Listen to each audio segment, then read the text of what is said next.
Just got out of the shower. Um, it's kind of late. But today was just a really weird day. I finally got access to a lot of stuff at my programming position, and they had an issue. And I was like, okay, cool, I'll look at it. I'm not really familiar with the system. It's taken me a little bit longer than what it will normally take, but I'll look at it. Okay, so start looking at it, and I'm like, this doesn't make any sense. And keep looking, and tracing code, and then I get to this comment, and it says if these two separate people have looked at this, like have filed tickets on this, it can be an issue. If it's done this way, I do this. If it's done this way, I do this. And in the last part of the comment, it says, I know this will cause issues. And I'm like, great. And basically, I'm trying to fix something that the person that originally wrote this knows it's an issue. So I don't know how deep this bug goes. This may be something I have to go into and rewrite a bunch of stuff. Maybe the logic behind it's wrong. I don't know. And this is a question out to all my developer friends. If you know something is going to cause issues for you, would you not try to go ahead and fix it? I mean, I don't know how, because generally, if I'm in the workplace, you're never done with code. Like in school, it's like, oh, here's my assignment, I finish it. I know that's kind of iffy part here. It may break in some instances, but the majority of them is okay. Hand it in, you're done. You never have to see it again. In the workplace, you know, if you write something sloppy or it just doesn't work 100%, it's going to come back to you. So I try to do things in a way that they don't come back to me. Generally, that's the way I write code. But this guy that wrote this, it's just, it's spaghetti code is what it is. Basically, it goes all over the place. But they're paying me to do it, so that's all I can do. I gotta do it. But, let's see. Today, I actually started reading Adrian, The Wonderful Wizard of Oz. That's the first book in the Wizard of Oz series. It's the one that The Wizard of Oz is based off of. I got through the first 2 chapters, and I asked my wife, I was like, is this the way you remember Wizard of Oz? And she was like, no, because she's only seen the movie. And the books, I don't really remember very much. I can't remember if they were read to me in school, if I read them myself, but I do remember parts of them. But a lot of the stuff, I'm like, man, I really don't remember this. Like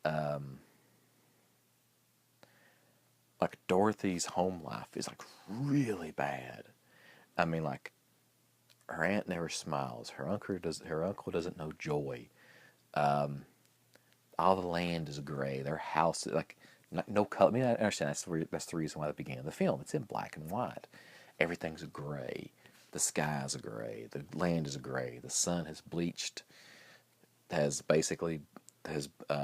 dried out the grass and made it gray, and just really painting a really sad picture. And Toto is like the only thing that gives her joy. And he's a black dog, and all black. And like when her aunt, when she hears Dorothy's joyful voice, she clutches her heart because she can't take it. And I'm just like, wow, this is a really depressing beginning to a book. And then like when she gets into the house starts taking off, it doesn't spin around and she doesn't see a witch or anything like that. It basically, she's in it for so long. I mean, she's in it for a very long time. She actually lays down in her bed and takes a nap. And when the house lands is what wakes her up. It does land on the Wicked Witch of the West. Is that or the East? I think it was the West. I can't remember. But then, like, she doesn't have ruby slippers on. She has silver slippers. And I was like, all right, pretty good. So, and now she's about to, and actually she doesn't, it's not Glinda the Good Witch, this is the Witch of the North. So you haven't met the Witch of the South, which I believe is Glinda, if I remember correctly. So it's actually two separate characters in the Wonderful Wizard of Oz, the book. So yeah, it's pretty entertaining so far. I really like it. So I'm going to, I'll probably read a chapter, 2 chapters to Adrian tonight before he goes to sleep. He gets a little restless because, I mean, it doesn't have any pictures or anything. Because I'm reading it on my Kindle. Because if you want to read them, there's a bunch of them on Amazon. Most of them cost like 99 cents. Don't buy any of them. They have them free on there. If you have a Kindle, they'll send it straight to your, or if you want to even use your iPhone or your Android device or whatever. But yeah, look for, I think it's Oz series book 1, like, or Oz series book, and like there's like 14 books. They're all free because they're all public domain. And if you don't want to look on Amazon, you can look online. Just look for the Wizard of Oz book series public domain download or something like that, and it will link you to, and you'll get a link to some place that has it. I think the Gutenberg Project is a really good place to go to look for public domain books. That's where I look a lot. There's actually a place called LibriVox. I can't remember. Look for public domain audiobooks in Google or Yahoo or whatever your search engine of choice is, and it will bring up, I think it's LibriVox, if I'm not mistaken. But it's basically people doing audiobooks for public domain, for books that are in the public domain. And they're free. Don't get me wrong, they're not the greatest quality because I could do a audiobook. If I want to do an audiobook for Dante's Inferno or Divine Comedy, I could. I know nobody would want to listen to me read that, but I could do one if I want to. So there's like not, and there's like, I think I looked for Wizard of Oz. There's like, or Wonderful Wizards of Oz, the first book. There's like 5 different, well, no, there's a lot more than 5. There's quite a few versions, like different people. There's one, it's a dramatic reading. It has like a huge cast of characters. Each character has its own, like Dorothy has its own dedicated character. Every time Dorothy speaks, that character speaks for her. I think it's called dramatic reading or dramatized. Very good. Okay, it's good for a free audiobook that you get that way. If you compare it to something like the Dune, Frank Herbert's Dune, where they did the same thing, it's not that good, but it is a good dramatization of the book. So, Chloe is doing really good. I think I told everybody that she doesn't have any more bladder stones. She's playing and like basically tackling Thor and making his life really rough right now. Adrian is being Adrian. He went to sleep really early last night, and we were like, "Oh, this is gonna be bad because he's gonna wake up really early." And when my alarm went off this morning, he woke up. So he was up from the time I got up, which is very early. Normally he sleeps to about 8. Because my alarm goes off at 6 or 6:30, depending on if I want to get up or not. But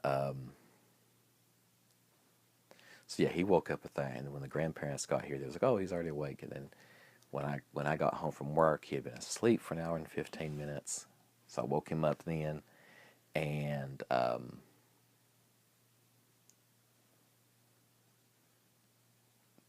it's going blank.